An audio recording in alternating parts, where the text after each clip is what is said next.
आज हम एक ऐसी फिल्म की चीर-फाड़ करने वाले हैं जो किसी भी नियम को नहीं मानती। ये एक गैंगस्टर फिल्म भी है, एक जबरदस्त मार्शल आर्ट्स एक्शन भी, और साथ ही साथ एक ऐसी कॉमेडी जो हंसा-हंसा कर पेट में दर्द कर दे। तो चलिए कुंग फू हसल के ही कुछ डायलॉग से समझते हैं कि आखिर ये जादू काम कैसे करता है। तो फिल्म हमें सीधा एक्शन के बीच में फेंक देती है और हम मिलते हैं एक्स गैंग से, एक ऐसा गिरोह जिसका बस एक ही रूल है, क्रूरता।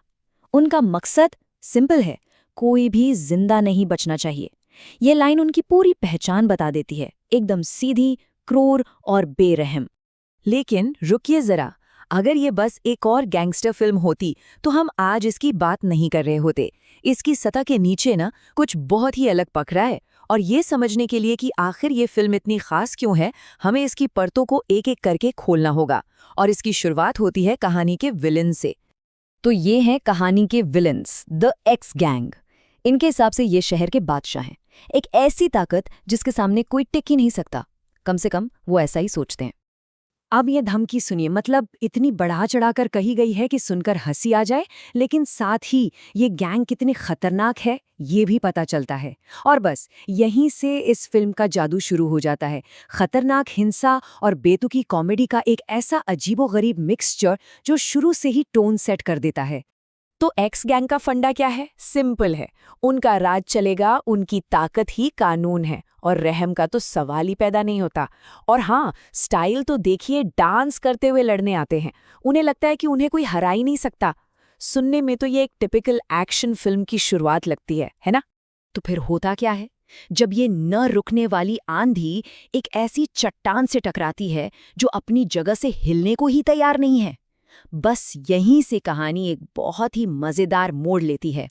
और अब हम पहुंचते हैं कहानी के दिल में, पिग्सटी एली। पहली नज़र में देखेंगे तो ये एक टूटी फूटी पुरानी सी जगह लगेगी, एक ऐसी जगह जिसे दुनिया भूल चुकी है। पर क्या सच में ऐसा है? यहाँ की जिंदगी एकदम नॉर्मल चल रही है। मकान मालकिन सबको किराए के लिए डांट रही है, लोग अपनी रोज की जिंदगी में लगे हुए हैं। मतलब सब कुछ इतना ज्यादा साधारण है कि कोई भी धोखा खा जाए तो यही लगता है कि ये बस एक मामूली सा मोहल्ला है ना? लेकिन क्या हो अगर इस मामूली से पर्दे के पीछे कुछ बहुत ही गैर मामूली छिपा हो? फिल्म हमें इसी धोखे में रखती है और फिर अचानक एक धमाका करती है। जी नहीं, बिल्कुल गलत। ये वो पल है जहां कहानी पूरी तरह से पलट जाती है। ये लोग कोई बेचारे शिकार नहीं है, ये कुछ और ही हैं। और बूम, राज खुल जाता है। ये जो साधारण से दिखने वाले लोग हैं ना, ये असल में रिटायर्ड कुंग फू मास्टर हैं।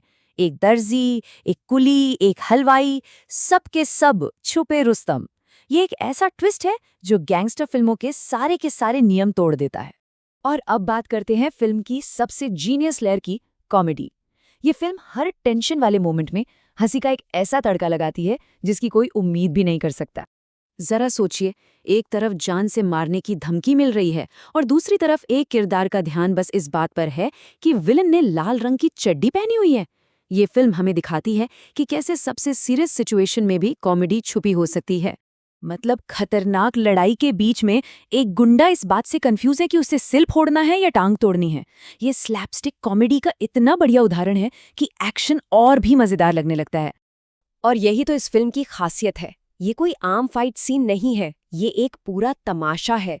हिंसा और कॉमेडी का ऐसा कमाल का बैलेंस जो इसे बाकियों से बिल्कुल अलग और यादगार बना देता है। अब बात करते हैं हमारे हीरो की, जो हीरो कम और विलन ज्यादा बनना चाहता है। वो एक नकली गैंगस्टर है जिसका सपना है कि वो एक्स गैंग में शामिल हो जाए ताकि उसे भी थोड़ी इज्जत, थोड़ा पैसा मिले। तो हमारे हीरो का सफर शुरू होता है एक मजाकिया नाकामी से। वो गैंगस्टर बनने की हर कोशिश करता है पर हर बार बुरी तरह फेल हो जाता है। उसे मामू तक कहा जाता है। लेकिन कहानी तब बदलती है जब वो पहली बार कुछ सही करने का फैसला करता है। वो अपने डर को साइड में रखकर दुनिया के सबसे खतरनाक दुश्मन के सामने खड़ा हो जाता है, और बस यहीं से उसकी असली ताकत बाहर आती है। उसे एहसास होता है कि वो तो हमेशा से एक मार्शल आर्ट्स जीनियस था, बस उसे अपनी शक्तियों को जगाना था। उसकी कहानी भी उतनी ही अनोखी है जितनी ये फिल्म।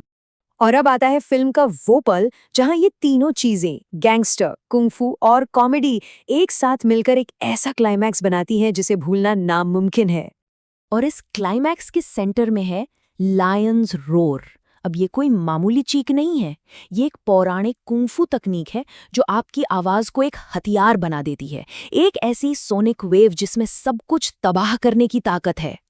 और ये महान शक्ति किसके पास है? किसी महान योद्धा के पास नहीं, ये है हमारी वही गुस्सैल बीड़ी पीने वाली मकान मालकिन के पास। ये एक ऐसा ट्विस्ट है जिसकी किसी ने कभी भी उम्मीद नहीं की थी, और यही तो इस फिल्म को जीनियस बनाता है। तो यही है इस फिल्म का सीक्रेट फॉर्मूला। एक तरफ गैंगस्टर की धमकी, दूसरी तरफ उसका जवाब देती पौराणिक कुंफू। और ये सब करने वाले कौन?